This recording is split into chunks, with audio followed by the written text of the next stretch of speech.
Magandang gabi sa ating lahat. Welcome to our 365 daily devotion. At ngayong gabi ay patuloy nating pag-aaralan ang ating series patungkol sa seminary edition. At ngayong gabi ay patuloy nating pag-aaralan ng ating paksa o talata mula sa Isaiah chapter 9 verse 6 to 7. So ang paksa natin ngayong gabi ay patungkol sa konsepto na Jesus, the Prince of Peace.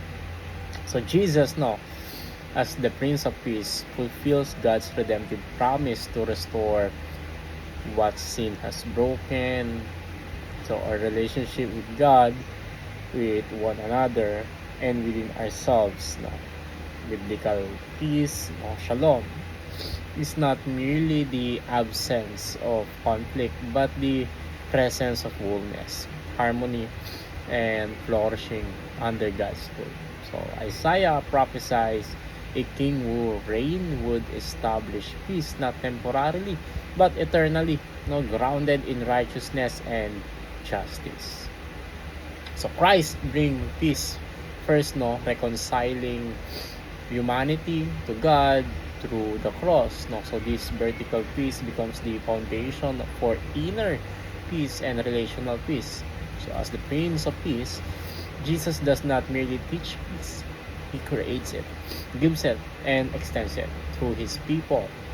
His peace is resilient and amid suffering, victorious over fear and powerful enough to influence the world through transformed disciples. So a disciple of Christ grows through 3 stages of peace, receiving peace from God, loving peace as the way of life, and actively becoming a peacemaker in a broken world. So these stages reflect spiritual maturity and alignment with the kingdom of God.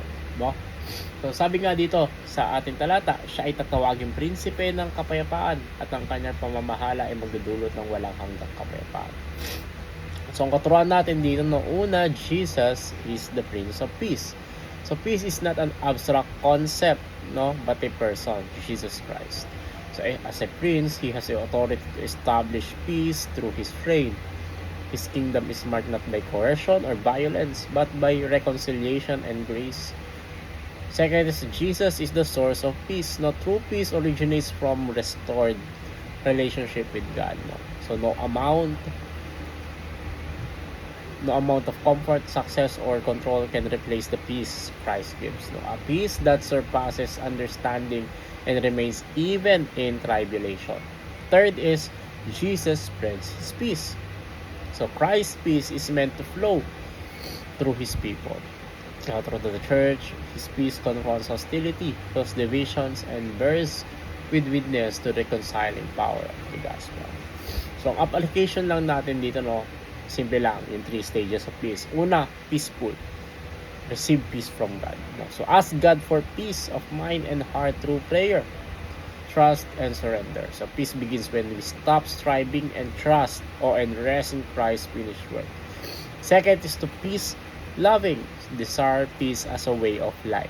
Develop a heart that values harmony, patience, and gentleness. A peace-loving disciple avoids unnecessary conflict and reflects Christ's character in daily interaction. And lastly, peacemaker, become an influential agent of peace. So move beyond personal peace to active reconciliation, speak truth in love and mend broken relationships, and bring Christ peace into families, communities, and society.